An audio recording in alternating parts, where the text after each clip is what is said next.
Síguenos en las redes sociales, Instagram, Twitter, Facebook, LinkedIn, como @Divox Radio, Divox Radio. Y ya estamos de vuelta de esta pausa comercial. Estábamos conversando con Isis y Francisco sobre cómo la familia había abordado y cómo habían cambiado, cómo había tenido que ser esa transformación familiar interna cuando una persona es diagnosticada con trastorno afectivo bipolar. Francisco, ¿no ibas a contar tú ahora antes de la pausa comercial? Sí, nuevamente la verdad que me empiezo con palabras de Isis. Eh, Nosotros nos conocemos desde que Isis entró al círculo, no sé, ya varios años. Eh, yo es una persona a la que yo quiero muchísimo, a la cual yo respeto mucho, y si bien conozco su historia, cuando la escucho como de manera sorpresiva, como pasó ahora, me sigue emocionando, me sigue conmoviendo y me sigue convenciendo de que con un compromiso, tanto personal como familiar, se puede entregar esperanza. Yo escucho ahí sí escucho esperanza. Entonces me conmueve muchísimo. Respecto a mi familia, al igual que Isis, también mi familia, pero apoyó 100%. Eh, yo estuve viviendo un tiempo fuera de Chile, volví. Ya llevaba como este año y medio más o menos acá cuando partió esta historia que conversaba hace un momento. Y cuando me diagnostican, si bien yo guardo este espacio de silencio durante un mes, yo digo un mes porque le puse un mes en algún momento de la historia. No sé si fue un mes, si fue menos, si fue más, porque un momento de un monto de angustia tan alto que poder tener certeza de cuánto tiempo fue, no, está muy difícil y además no creo que tenga mucho sentido, al menos para mí no lo tiene. Y cuando decidí hospitalizarme, hablé con mi mamá, le conté, y yo creo que mi mamá, bueno, mi mamá, entonces tenía claro que a los 14 años yo ya venía con todos estos episodios de todo lo que había pasado en mi vida. Entonces yo creo que como que ayudó a entender un poco qué es lo que está pasando, armar el panorama. A encontrarle un poco de sentido a esta historia, y una vez que se tiene sentido también uno puede proyectar eh, mayor tranquilidad, complejidad sin duda alguna, pero mayor tranquilidad. Entonces, apoyado 100%. Me hospitalizo, la esposa de mi mamá, mi hermana, estaban siempre presentes ahí en el hospital. Yo me sentí un afortunado sin duda alguna, porque vi mucha soledad, que no fue mi caso. Sentí a mis amigos que me iban a ver, tíos, mis primos, qué sé yo, como, como, como anécdota. Yo también, una mezcla entre el monto de angustia, los medicamentos y bueno, un sinfín de otras variables. Yo tenía muy poca memoria, entonces me olvidaba, bueno, yo me olvido fácilmente de las cosas, entonces en ese contexto me olvidaba aún más. Y no me acordaba si que alguien venía, qué sé yo. Entonces mi hermana, haciendo homenaje a Buscando a Nemo, me regaló un cuaderno azul, y cada vez que me iban a ver, las personas me escribían algo. Entonces ahí yo ya sabía que habían estado conmigo. Entonces ese tipo de detalles de acompañamiento, de apoyo, pero 100%. Nos pasó un punto crítico que yo lo había comentado hace un ratito, que tiene que ver con el tratamiento eléctrico convulsivo, donde ahí mi familia tuvo otro rol protagónico porque tenían que aceptar el tratamiento. Entonces, probablemente, y no probablemente, mi mamá tenía resistencias por su historia, pero fui yo finalmente el que tomó la decisión y se respeta esa decisión. Entonces, ahí hay un apoyo que también es es concreto y que fue fundamental. La cosa se complejiza un poco o se enreda un poco porque cuando yo estoy de alta y empiezo como en un camino de franca recuperación hasta el día de hoy. eh, vuelvo a vivir con mi mamá acá en la casa. Todavía vivo con mi mamá acá en la casa. Y, y fue difícil poder volver a tener una dinámica más tranquila, porque yo estaba tomando en esa época mucha farmacología, tenía que tener horarios muy, bueno, los tengo hasta el día de hoy, como soy muy cuidadoso con los tiempos, la hora de despertar, la hora de dormir, pero en ese momento estaba todo mucho más sensible. Entonces había mucho más miedo, había mucha más ignorancia, pero ignorancia no de manera peyorativa, sino ignorancia como aquello que no se sabe. Entonces empezamos a aprender también en conjunto, a ser parte de esta psicoeducación que nosotros brindamos en la fundación y un proceso no sé, quizás voy a poner palabras en la boca de mi mamá, pero es como esperar a que yo efectivamente esté firme, como lo estoy hoy día. Entonces, de ahí volver como a soltar. Ya no era la mamá gallina que tenía que estar protegiendo todo el rato por esta situación límite que yo estaba viviendo, sino que ya podíamos volver a tener más espacio y más, qué sé yo, autonomía en el mayor sentido de la palabra. Entonces, así fue mi relación con mi familia. Apañadora, respetuosa, comprometida, muy cariñosa, y, y nunca me dejaron ni me han dejado solo, para nada. Ya sea mi familia nuclear, pero también mi familia, mis primos, mis tíos y mis amigos, sin duda también incluidos en ese grupo de la familia. Me alegra mucho, Francisco, también poder escuchar la bonita historia en ese sentido que cuentas tú. Definitivamente el acompañamiento de los familiares y tener redes sociales, o sea, redes, me refiero, no redes sociales de estas que hablamos del Instagram, Facebook, sino que tener amistades, gente cercana, es un factor protector y un factor pronóstico definitivamente en cómo se va a desenvolver también las diferentes situaciones que se pueden dar o patologías. No me gusta usar mucho el tema patología porque a veces como que se ve como algo malo o hablar de trastorno, pero lamentablemente el lenguaje está un poco condicionado de esa forma. Francisco, también quería preguntarte específicamente a lo que es el área más social. ¿Cómo fue eso? Las personas que eran fuera de tu familia, tus amigos, conocidos, qué pudiste ver? ¿Qué sentiste de parte de ellos? O sea, yo creo que he tenido la ventaja que en ese momento, bueno, yo dije, yo soy cocinero de profesión, pero estudié un tiempo psicología. eh, que me fui de psicología porque tuve un episodio depresivo muy fuerte y pensé que era la carrera la que me estaba haciendo. Entonces tengo grandes amigos y yo creo que en ese momento mi- mis grandes amigos eran psicólogos. Entonces tenían una mirada distinta respecto a la bipolaridad. Eh, Sin embargo, cuando me diagnosticaron, la primera persona con la que hablé no fue con mi familia, fue con una compañera de trabajo que en su momento yo podría haber considerado como una amiga, pero a un nivel bien superficial. O sea, no tenía años luz de lo que realmente son mis amigos como más sentido. Y fue con ella con la que yo me atreví a contarle que yo tenía un diagnóstico de trastorno bipolar, porque creo que hasta cierto punto sabía que no era mucho que perder.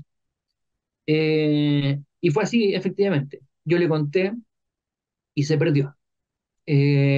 No volvimos a hablar nunca más por contacto, nada. Pero, pero el resto siempre estuvo, o sea, no sé, mis amigos me iban a ver al hospital, a las clínicas, entonces acompañado, pero 100%. Tengo una amiga que vive en Escocia, claro, no me vino a ver a mí, pero cuando estuvo en Chile, coincidimos que estaba en una clínica yo y me fue a ver también a la clínica. Entonces, un acompañamiento, pero a todo terreno. Y genial. Y si es que no puedes contar tú, quizás fue, no sé si tan similar, porque tú te viniste a Chile, quizás tenías más redes sociales en Francia, si no me equivoco. Sí, en, cuando yo estuve en Europa, estuve primero en Barcelona y ahí el círculo de amigos eran puros estudiantes de distintas partes del mundo, así, Irán, México, Chile, no sé, Holanda, etcétera. Y mi mejor amiga también vive en Escocia, como Francisco. Y yo estaba en una ciudad en Francia, se llama Lyon. Estaba en Lyon y Marta llegó a Lyon, por ejemplo. Y un amigo que vive en Lyon ahí, Nico, también ahí yendo siempre.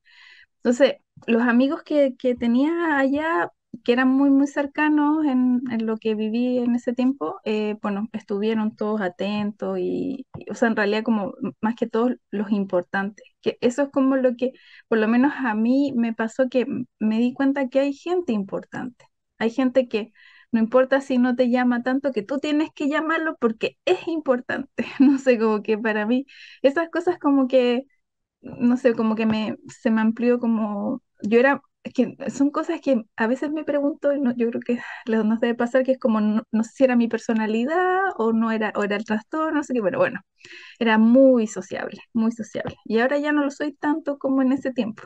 Tenía muchísimos conocidos y amigos. Entonces, al volver a Chile y más encima en fase depresiva, hizo de que, claro, tuviese como una selección de las personas que quiero que quedaron allá, por decirlo de una manera.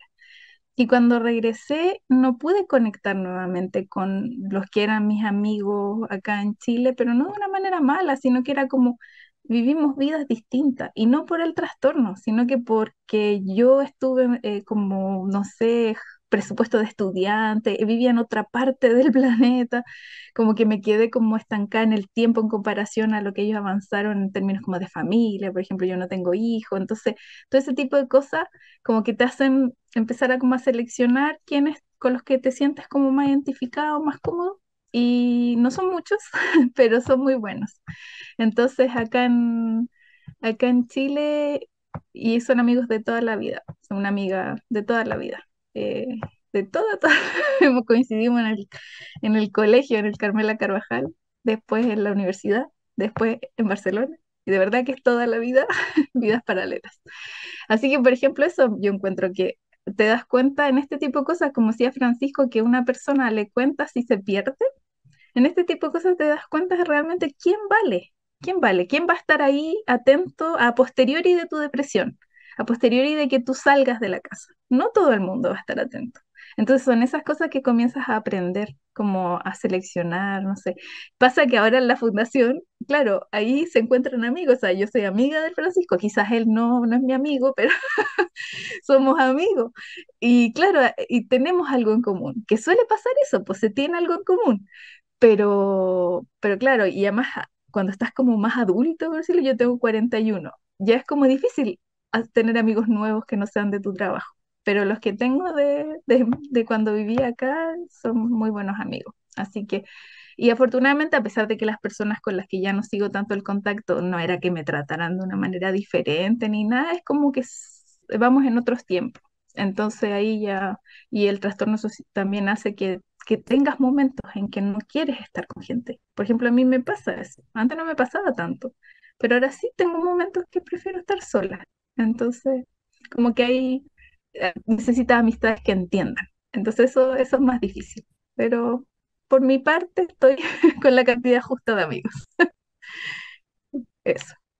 Y te quería preguntar, Isis, también, ¿cómo había sido el incorporarte al ambiente laboral?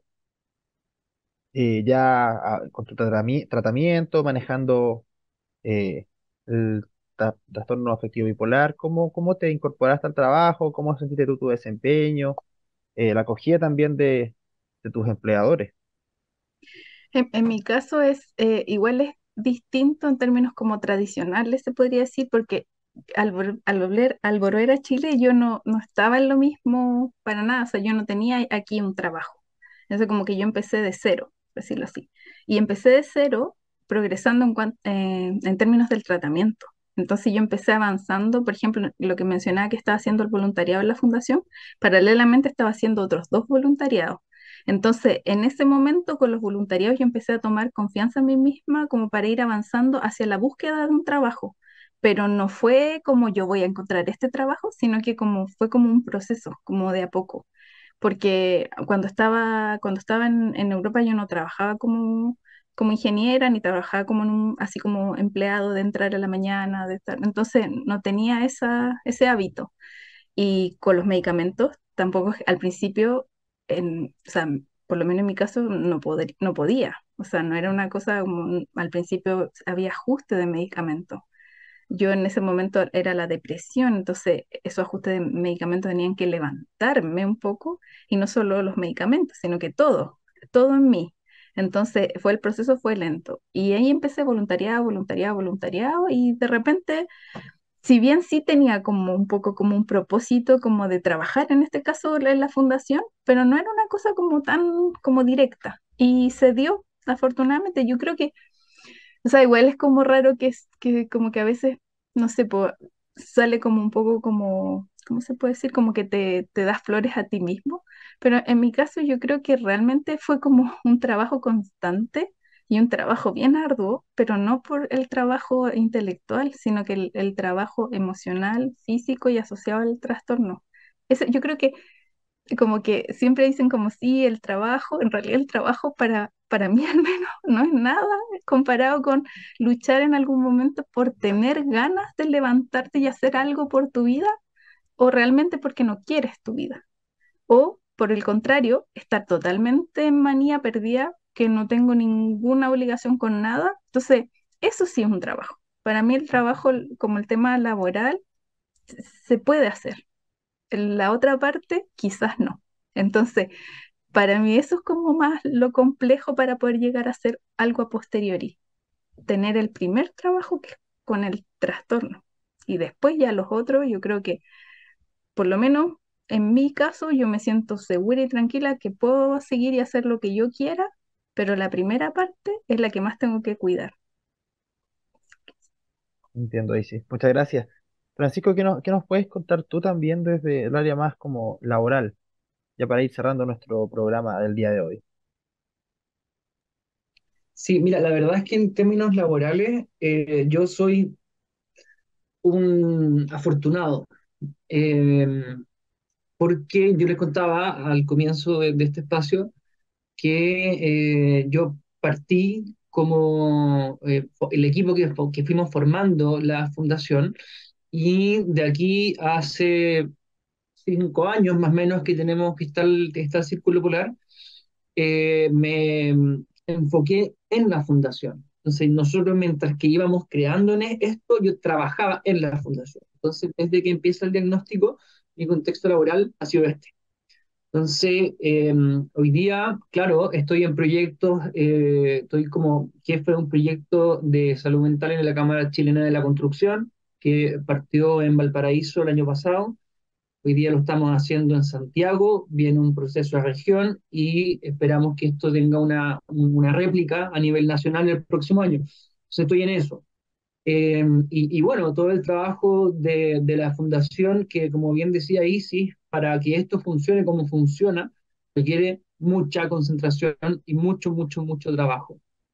En este como, en esta fortuna que yo menciono de estar en el trabajo, yo sí, bien tengo 38 años, volví a experimentar, no necesariamente el tema laboral, sino que el tema académico, ¿ya?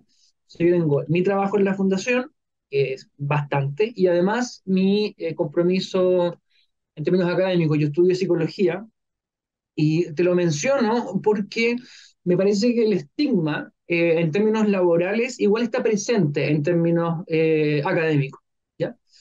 Entonces, estudio psicología, me faltaron ahí un par de amigos cuando me preguntaste recién, y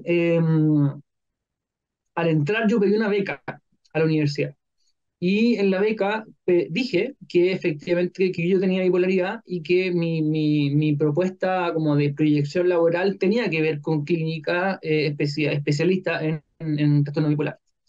Eh, Aposté en un área, o sea, en una carrera de la salud mental, y me dieron la beca.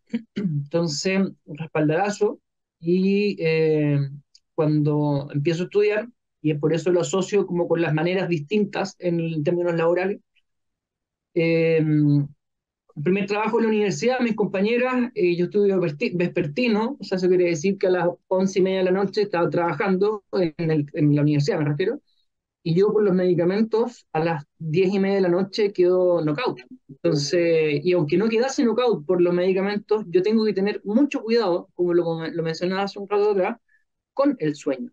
Entonces, yo no me puedo quedar hasta las 11:30, 12 de la noche, 12:30, que se quedan mis compañeras, imposible. Entonces, yo hablé con ellas y les expliqué.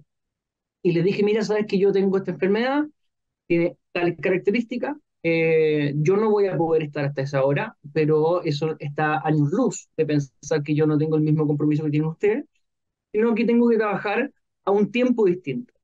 Y lo conversamos y efectivamente hasta el día de hoy hacemos un muy buen equipo y en los momentos que tenemos que trabajar separados por un tema de mis tiempos, lo hacemos, ¿ya? En la misma lógica, insisto, que en el tema laboral. Nosotros como fundación tenemos un compromiso como más sociopolítico, si se quiere, para abrir espacios laborales que efectivamente reconozcan a los usuarios no solamente de que tengamos que, o que tengan trastorno bipolar, sino que desde el área de la salud mental en términos generales. Hacer entender o acompañar en este entendimiento, no de manera impositiva, que todo el espectro, si se quiere, de la neurodiversidad desde la salud mental, se pueden hacer o sea, eh, absolutamente las mismas cosas que cualquier otra persona, con el detalle que a veces hay que hacerlas de una manera distinta. Entonces, abrir puertas, perdón, tanto a nivel laboral como a nivel académico, como a nivel familiar. Muchísimas gracias, Francisco, Isis, colaboradores de la Fundación Círculo Polar. Muchas gracias. Espero poder verlos pronto. Muchas gracias, Andrés. Muchas gracias, Andrés. Que estén muy bien. Igual tú. Y ya para finalizar nuestro programa, yo espero que les haya gustado. Creo que tuvimos unos testimonios muy, pero muy importantes, muy valiosos, que no solamente son y pueden ser importantes para personas con trastorno afectivo bipolar, sino también para los familiares y amigos quienes los rodean, para que los puedan apoyar en este gran proceso. No olviden seguirnos en nuestras redes sociales y nos vemos en un próximo programa. Que estén muy bien.